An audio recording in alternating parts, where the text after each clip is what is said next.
Thank you, Speaker. So I rise to give some comments about the Petroleum Reporting Miscellaneous Amendments Bill 2026. And there's a lot of firsts in this. This is the first time I think I've come straight from a briefing to debate a bill. So forgive me if my thoughts aren't all in order, but I can say from the outset we've had a discussion in the PLP and we will be supporting the passage of this bill, but there are certainly some things that need to be clarified. The briefing, thank the members of the public service who were there to give us the briefing at what appears to be short notice, and I think that the briefing was held and the questions were answered in good faith, which is good. So this bill does a few things, and there's a few things that it actually doesn't do as well.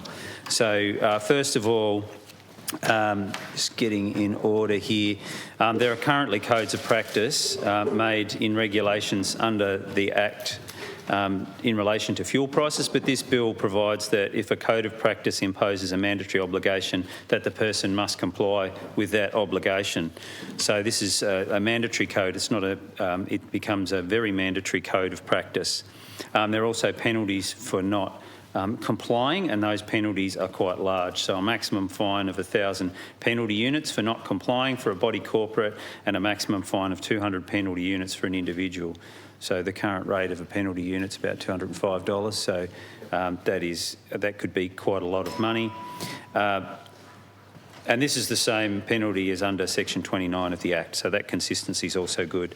The bill also amends regulations under the Act to add an infringement notice penalty for breaches of this code of practice. So it actually makes it a very mandatory code of practice with penalties. It also gives a lot of power in the making of regulations. So the regulations may authorise any matter to be determined, applied, approved or regulated by a person specified in the regulations. So there's no real boundary on that, but I'm assured that that's a fairly standard clause. So that was the first part, which is the amendment to the Australian Consumer Law Tasmania Act 2010. It's about the code of practice and the penalties that apply if that code of practice isn't adhered to. It's interesting in this code of practice, I think it's that section where they may be able to insert a provision of a 24-hour maximum price, which is in place in other jurisdictions. I think it's in that section where that could potentially happen. So the code of practice could create and something that apparently the government are considering is, like Victoria, the day before, I think it's Victoria, the day before the service station has to say the maximum price that they'll be charging that day, and they cannot charge a higher price. They can drop the price if they feel the need, but they can't do a higher price. And that would mean that somebody could go to the Fuel Check app and they could see the maximum price that a service station will charge and then behave accordingly, hopefully, and drive prices down. That is something that could potentially come under this code of practice. That's my understanding, so the Minister could correct me if I'm wrong. So that would also mean that code of practice, there would be substantial penalties for not abiding by that. But of course that would require some follow-up and some scrutiny of performance. So we'd need people going out and checking that compliance is actually occurring. The second part of this bill amends a different act, which is the Energy Coordination Planning Act from 1995, and that governs liquid fuels, gas and electricity. Now this is around the director having the ability to compel information in certain circumstances. So the Minister, in this case, for those powers to be acted on, the Minister must notifies the director in writing that there's a serious risk in respect to supply of energy to the state or within the state, and the director then may require a person to provide the director with information. And that information that they can require is also very broad.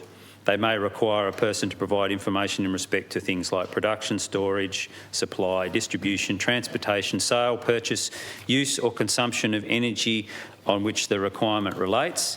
And from what I also gather, that could extend would also include the ability to seek the wholesale price that people are charging.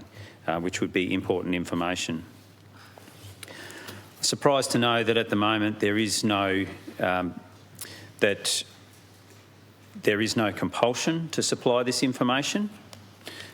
So this Act also inserts another clause, so Clause 12, which amends the Act to remove in this emergency declaration. So the Minister notifies the Director in writing there's a serious risk to supply of energy in the state, and if that happens, then the current ability of somebody involved in the industry, whether it be a wholesaler, a distributor or whatever, to not provide information based on it being a trade secret.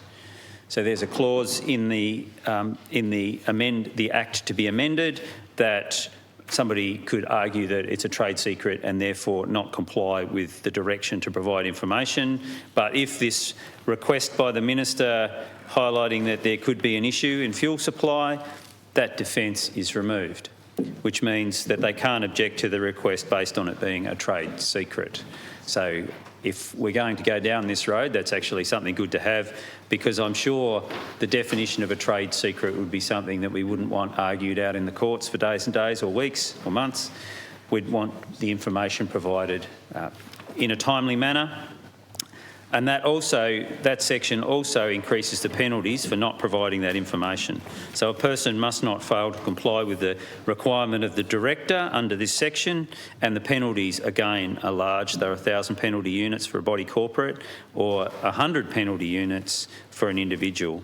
And also the person must not give false or misleading information in response to a requirement of the Director given under this section. And the penalty for false and misleading is also the same rate, 1,000 penalty units and 100 penalty units.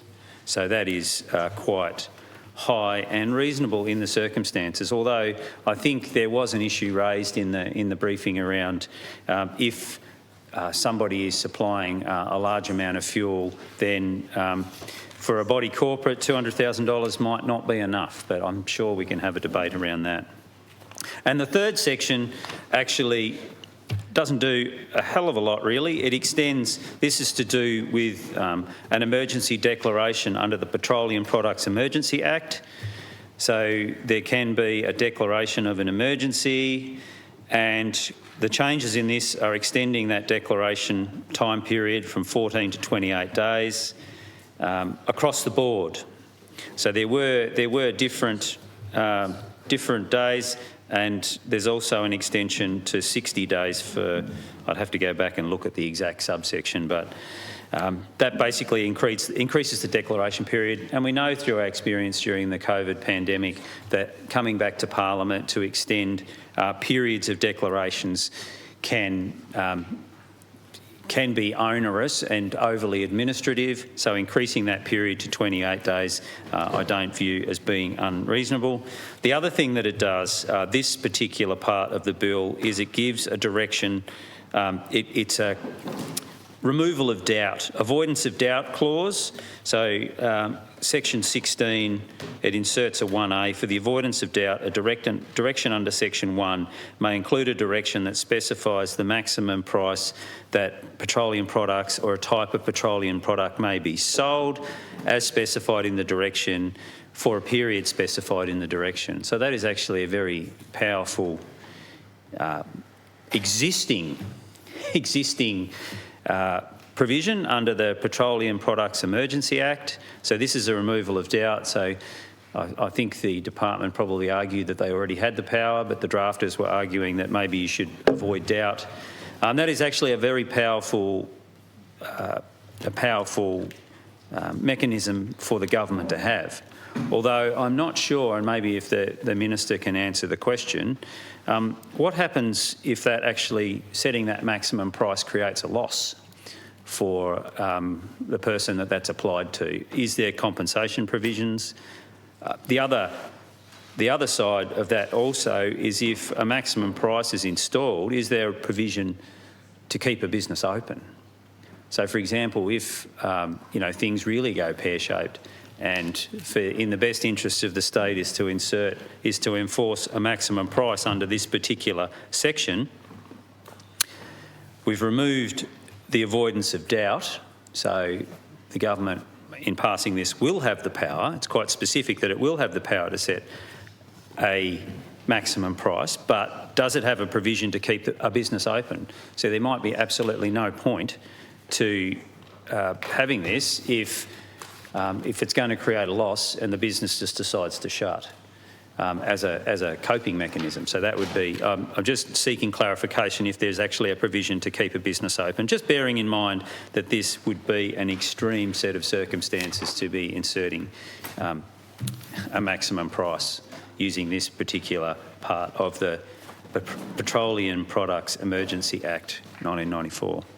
Now, one thing that this doesn't do is put in place mechanisms to prevent price gouging. So I would argue that supply is and panic buying. We're seeing that, so supply is being impacted by panic buying. Thankfully, the briefing also highlighted that Tasmania, it's business as usual. The ships are still arriving. The supply had a little bit of a bump when the situation in the Middle East first took off, and people were filling up massive, were buying fuel out of the normal cycle. And we saw what happened with toilet paper during the COVID epidemic, that we've got supply lines, and sometimes if there's a change in purchasing behaviour, it can have big impacts, and in the case of toilet paper, there's no toilet paper left.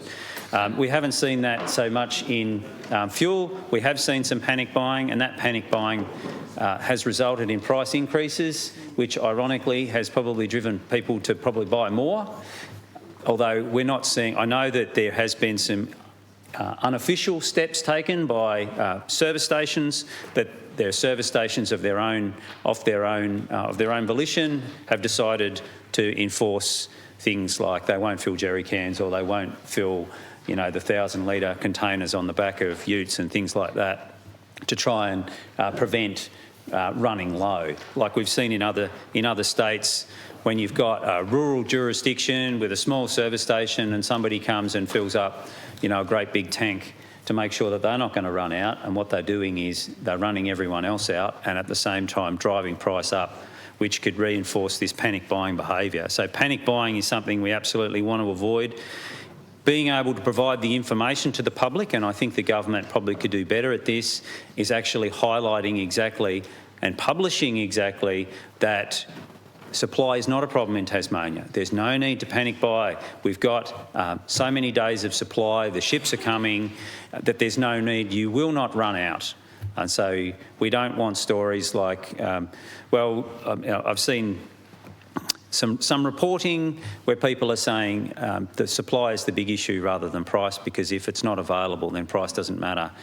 We don't want our state to grind to a halt. So I think the government should take a more proactive role in highlighting just how much supply there is, even if it's a matter of putting out a press release every day while we're going through this period where people might be thinking that supply is an issue, until, I suppose, we can settle the horses and hopefully the Middle East doesn't get even worse. Then if people have some certainty around supply, then that panic buying behaviour, which is having these other problems such as driving up prices, won't occur. So I'd urge the government to be more proactive in providing information around how much fuel there is on a regular basis, so that people don't make assumptions.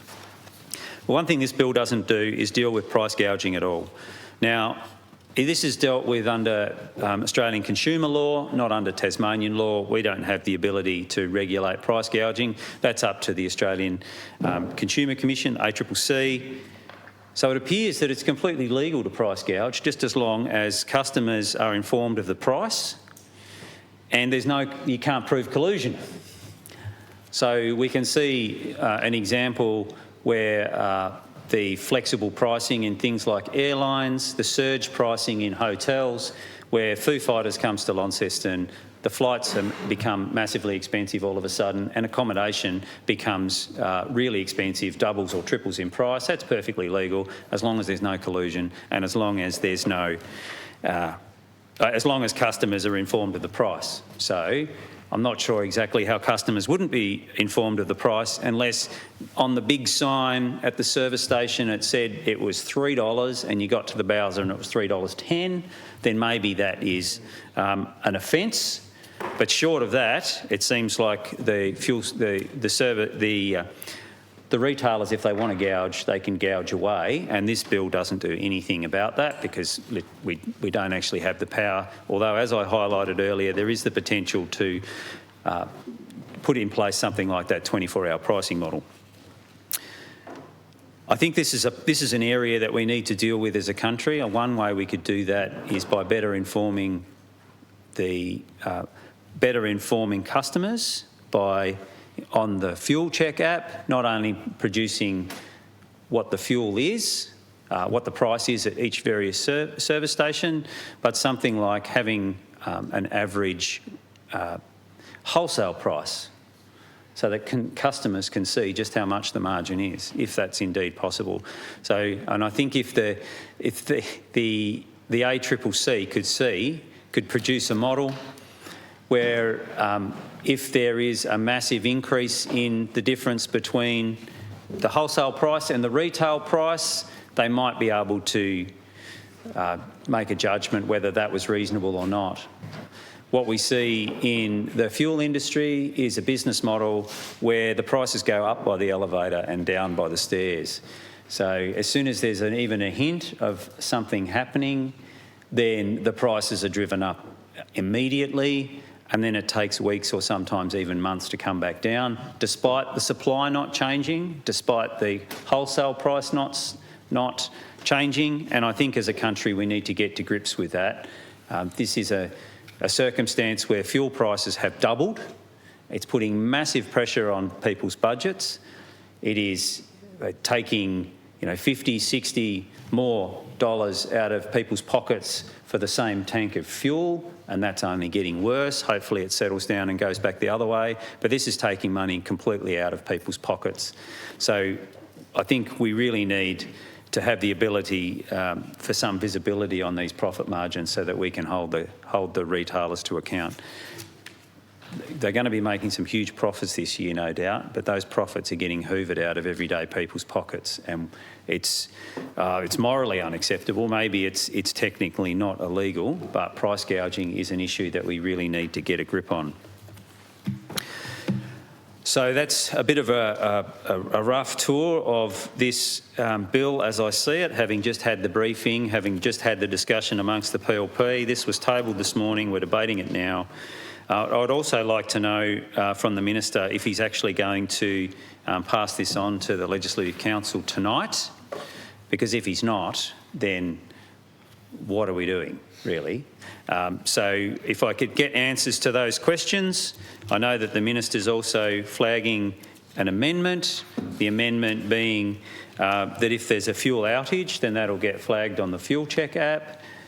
But you really know that the government's rushing things when they're amending their own bill, and it's been on the table for a day and they're already going to push an amendment.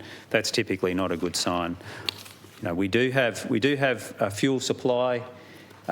People do have fuel supply concerns, so we don't have a problem debating this bill tonight, but it would be nice to know answers to those questions, especially whether this is going to progress to the upper house tonight. Thank you.